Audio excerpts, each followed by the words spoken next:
Hello guys, welcome back to my channel Srikanth Darpalli. So నేను ఈరోజు మైసూర్ నుంచి కరీంనగర్కి ట్రావెల్ చేస్తున్నాను by train. So video end వరకు చూడండి. బడ్జెట్ ఫ్రెండ్లీలో మీరు మైసూర్ నుంచి కరీంనగర్కి ఎలా ట్రావెల్ చేయొచ్చు చూపిస్తాను. And subscribe my channel. మన ఇంటి నుండి అరౌండ్ 6 కిలోమీటర్స్ ఏమో ఉంటుంది స్టేషన్కి. అండ్ ఇక్కడ నేను ఊబర్ బుక్ చేసా, నాకు 110 రూపీస్ పడింది.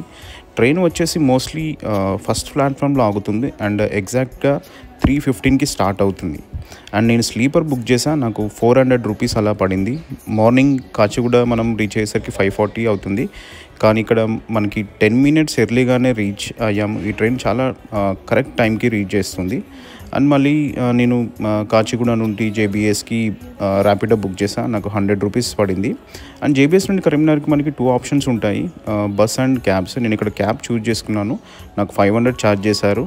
అండ్ మనం ఫైనల్లీ కరీంనగర్ రీచ్ అయ్యాము. టోటల్గా నాకు మైసూర్ నుండి కరీంనగర్కి అరౌండ్ 1200 రూపీస్ పడింది.